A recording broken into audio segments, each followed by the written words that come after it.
My Venue and Menu hadir lagi. Kita masih mengulik di Sukoharjo, masih di Solo Selatan. Yang ini cukup berbeda. Baru 7 hari hadir di wilayah Sukoharjo Kota, tetapi ini pintu masuk atau entrance gate menuju pusat kotanya. Di samping pedestrian yang sering dipakai untuk jualan street food, Kwanlun Cafe and Dim Sum berani membuka sebuah bisnis F&B di antara keramaian street food, karena mereka melihat peluang bagaimana ketika konsumen yang rata-rata Gen Z dan milenial ini mendapatkan produk yang spesial, yang unik, perpaduan kopi dan dimsum, tetapi berada di tempat yang sangat strategis, luas, dan kita bisa lihat interior-eksteriornya ini mengusung tempat lama yang diolah secara natural, tidak banyak perbaikan. Justru ini yang menjadi sebuah intimate antara konsumen dengan pengelola atau manajemen itu sendiri.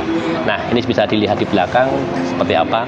Ini masih jam 11, tadi buka jam 12, jam 10, bukan jam 10, karena melihat kebutuhan orang sarapan, brunch, dan ngopi pagi ini bisa dilakukan di tempat ini, sehingga dengan layout meja, layout kursi, ada seat cukup banyak. Ini yang menjadi keunggulan bahwa tempat ini memang disiapkan untuk family dan all segment.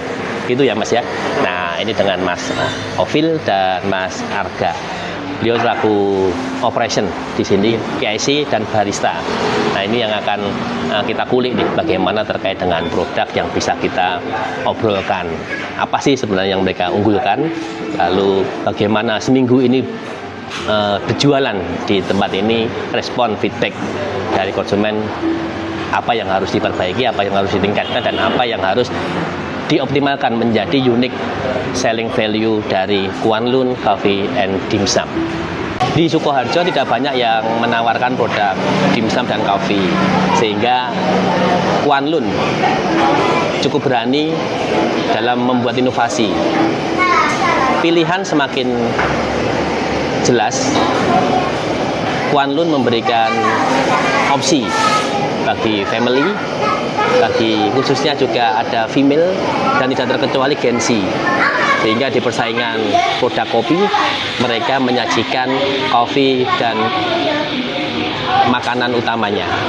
Oke, jadi ini dengan Mas Ovil dan Mas Arga. Mas Arga di barista dan Mas Ovil di PIC, koordinator tempat ini untuk operation. Nah, ini menarik nih. Gimana Mas? Kwanlun di Sukoharjo, nama yang diusung unik, Kwanlun. Nah, kalau di tempat lain ya, karena saya mendengar nama-nama peranakan gini kan waktu saya di Sumatera, Kalimantan, kopi-kopi tiam itu ya, itu banyak. Nah, kenapa mengusung nama Kwanlun dan menu kopi dimsum? Gimana Mas Ovil? Baik Mas, sebenarnya untuk nama Kwanlun ini asal muasalnya cukup lucu Mas. Itu berasal dari perguruan persilatan. Perguruan silat. Di film Kung Fu Hustle. Oh, Kung Fu Hustle. Ya. Oke, apa ownernya termasuk pesilat atau pengungfu? Cinta film. Oke, cinta film. Kwanlun. Oke, kenapa nggak ambil Kung Fu Panda atau ambil apa? Aku tahu ya. Jadi memang ini menarik ya. Nama Kwanlun memang benar-benar diambil dari perguruan silat. Nah, yang ada di Cina, di bawah sampai Sukoharjo, benar-benar mengambil ya, gitu kan. Moga-moga kena royalti ya. Gitu. Oke, tapi menarik ini ternyata mengusung kopi dimsum. Nah, ini perpaduan kopi dan dimsum. Kenapa memilih menu unggulan itu? Karena untuk di Sukoharjo sendiri Mas, untuk coffee shop dari sana sampai sana itu belum ada yang bertema Chinese. Jadi kita mau coba mengusung coffee shop yang bertema Chinese dan vintage. Chinese dan vintage ya. Termasuk tempat ini berarti ada Jawanya. Ada karena Chinese, terus cafe sama vintage dari bangunan. Ini bangunan limasan yang saya lihat memang tidak banyak renovasi. sellingnya atau atapnya, terus termasuk ubin dan sebagainya ini memang otentik banget, keren banget. Dan ini sewa Mas ya tempat ini ya. Tempat ini sewa yang memang saya rasa memang benar ini dulu tempat yang bersejarah atau ikonik. Bisa jadi rumah Pak Lurah atau rumahnya siapa kan gitu. Nah, ini kembali lagi ke produk dimsum dan kopi. Dimsum sendiri ada berapa varian di sini, Mas? Untuk dimsum kita yang jadi sementara ada 5 varian. 5 varian. Apa saja, Mas? Ada kepiting, keju, nyasap, jamur, sama satunya wortel. Wortel. Jadi topping ya. Topping. Nah, topping. Dan ini pas banget. Tadi kita melihat seliweran konsumennya dan ini rata-rata ada female dan family. Nah, ini family cocok ketika memilih varian menu tadi ya. Menu satu lagi Mas, apa? Lumpia ayam, bukan rebung ya. Ayam. Itu satu porsi berapa? Satu porsi bisa 5. Oke. Kalau yang ingin main course makan nasi tersedia juga. Ada juga ya. Ada juga lengkap. Nusantara. Baik.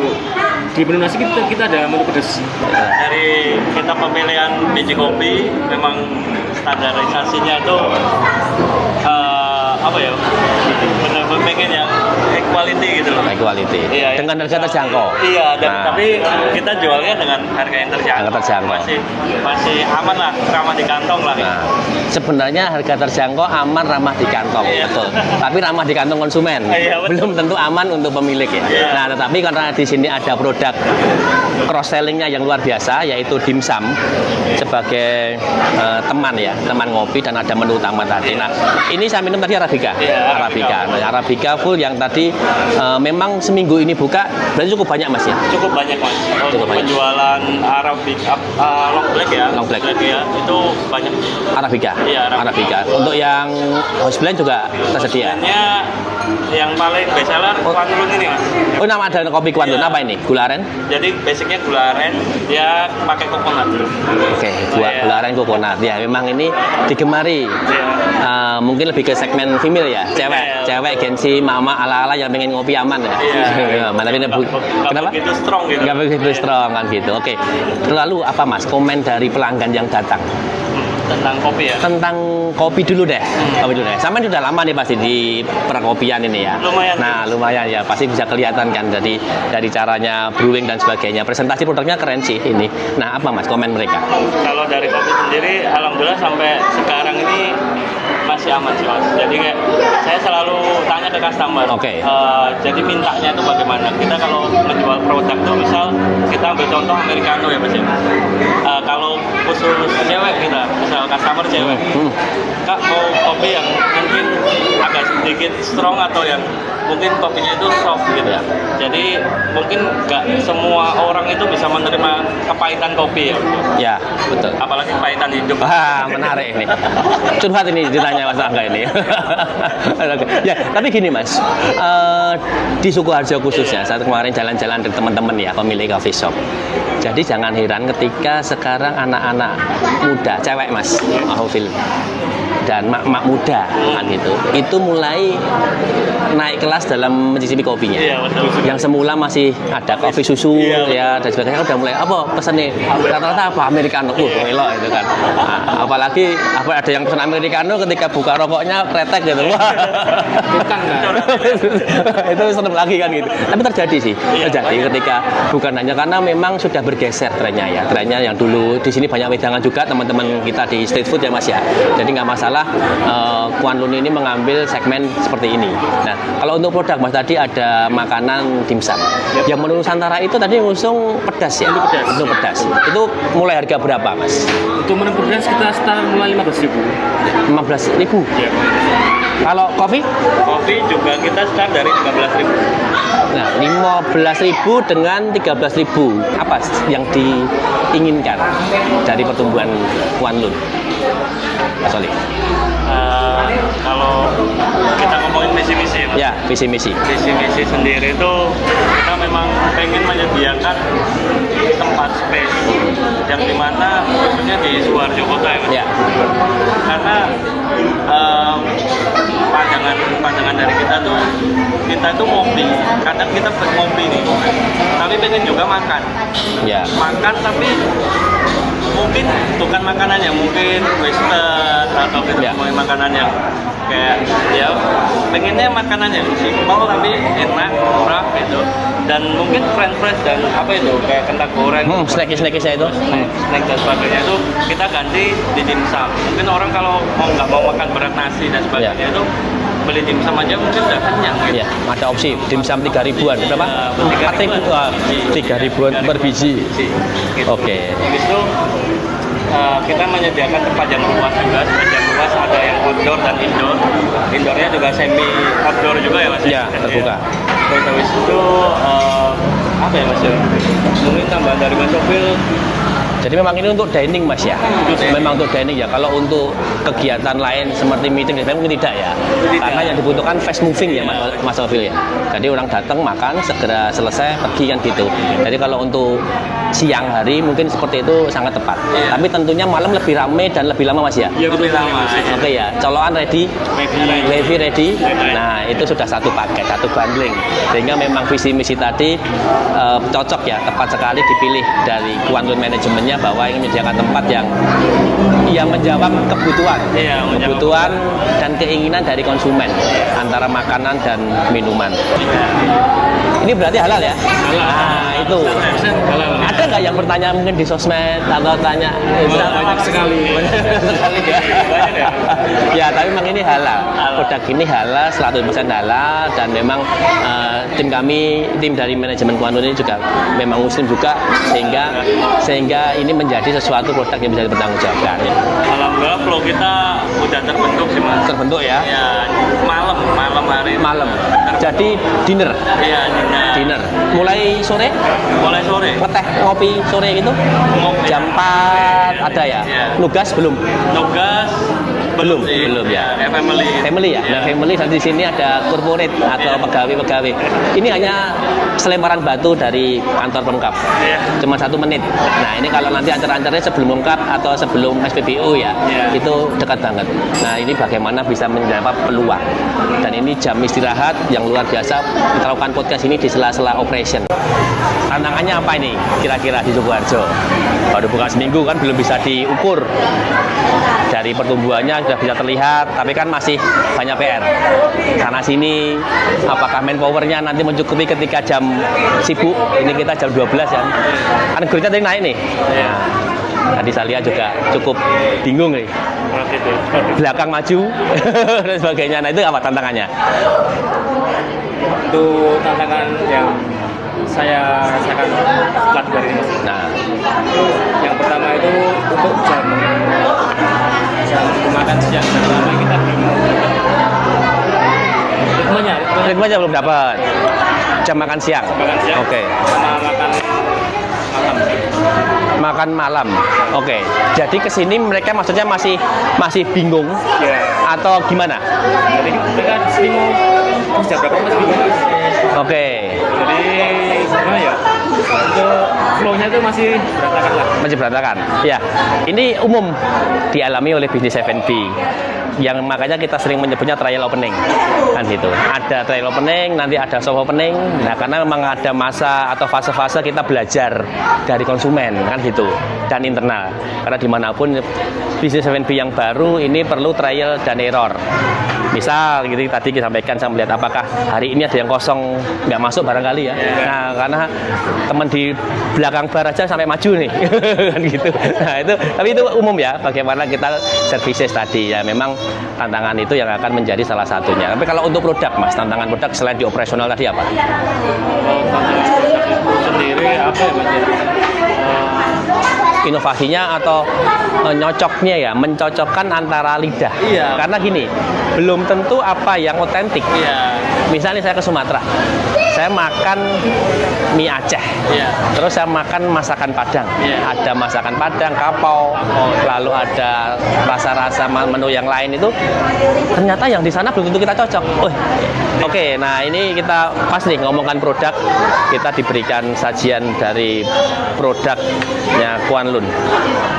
Oke, terima kasih Mas ya. Nah, Ini apa produk ini, Mas? Ini dimsum mentai, Mas. Mentai ya, oke. Ini dimsum all varian. All varian. Ya, ada ori. ori. Jadi ada 4, ada topping Ini yang rumput laut, seaweed. Oh, jamur ini. Kepiting, crabs, wortel. Ini sama smoked beef. Nah, di sini mentai ada berapa? 5.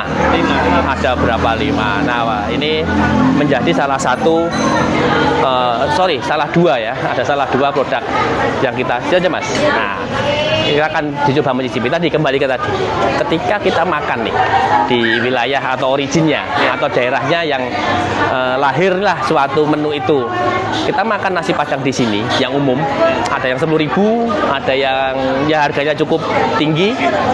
Begitu makan di sana rasanya kok beda. Ternyata ada penyesuaian lidah setempat. Nah, ini apakah juga sama, Mas, di sini terkait dengan produk? Dari produknya ini, mungkin mentai di asalnya atau di tempat lain lebih gurih, lebih asin dan sebagainya. Gimana? Kalau di sini juga menyesuaikan ya, Mas. Masih trial ya dia? Oke. Kayak saus mentai ini kan juga kita resep sendiri. Kalau resipe sendiri ya ada secret resepenya yang memang dipakai untuk produk developmentnya. Jadi memang ini kita masih coba-coba, tapi fokus benar-benar detailing. Mencobanya dalam arti kita bisa menyesuaikan dengan lidah dan pasarnya ya. Karena ini yang selain menyajikan menu otentiknya, juga melihat bagaimana pasar bisa menerima kan gitu, Mas. Oke, jadi ini penyajian seperti ini. Terus cara makannya bagaimana? Cara makannya. Nah, ini ada sendok. Nah, apakah ini untuk sharing berarti? Iya. Kalau untuk sharing apakah ada tambahan piring? Ada. Atau apa gitu atau bagaimana? Gitu ya? Biasanya gimana? Atau ini satu porsi gini? Iya, kita buat sharing. Oke, ini berapa rupiah? 30.000. Nah, isi 5. Medium. Jadi mungkin maksudnya dari Mas Ofri dan Mas Arga adalah ketika kita bisa memesan mix platter ya. Mix platter kan antara ya sejelek-jeleknya 18.000 sampai 30.000. Itu snack. Nah, misal kita bertiga nih ngopi, ya ngopi ada mix platter. Nah, itu mungkin juga belum begitu kenyang. Nah, di sini dengan ini berarti berapa harganya? 20.000 dengan ini keren sih bagi saya, cukup oke ya, affordable-nya dari besarannya. Yang ini tadi yang 12.000. Itu 12.000. Nah, per piece berapa? 3.000. Nah, 3.000 kan, ini 12.000 tambah 20.000 32.000. Misal dengan ini tadi 15.000 untuk es 15. Nah, ini sangat oke untuk menjadi pilihan ya, atau bahkan opsi utama makan siang ketika yang bosen di wilayah kita ini banyak mie ayam. Nah, ini termasuk berani ini. Sukoharjo budayanya ngemi, Mas ya. Ngemi. Ini membudayakan dimsum. Nah, sama-sama berbahan baku, ada tepungnya, ini oke. Nah, ini bisa berapa produk, Mas, satu hari lakunya? Kalau dimsum sendiri untuk sementara ini berjalan ini sekitar porsi atau biji ya hitungannya? Biji bisa berapa? 500 biji. Cukup oke sih ya. Ini termasuk untuk mentai dan ini ya? Oke, ada 500 sampai dengan 500 dengan operation hour-nya 12 jam. 12 jam berarti satu shift ya, long shift ya. Satu shift. Nah, ini ada long shift. Ini termasuk hebat timnya ya, karena long shift ada berapa orang di sini?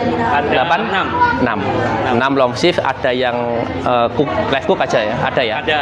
Mie-nya ada mie apa aja ini? Mie silo oil kita. Silo oil ada, terus tapi toppingnya ada mie sapi sama mie ayam. Mie topping itu juga menjadi unggulan. Iya. Oke, ada sapi dan ayam. Ada sapi dan ayam, harga berapa? Kalau mie ayam kita di harga 10.000. Ayam. Dengan topping daging? Iya. Tanpa topping? Mie sama ayam. Oh, mie ayam tadi toh. Kalau dengan sapi?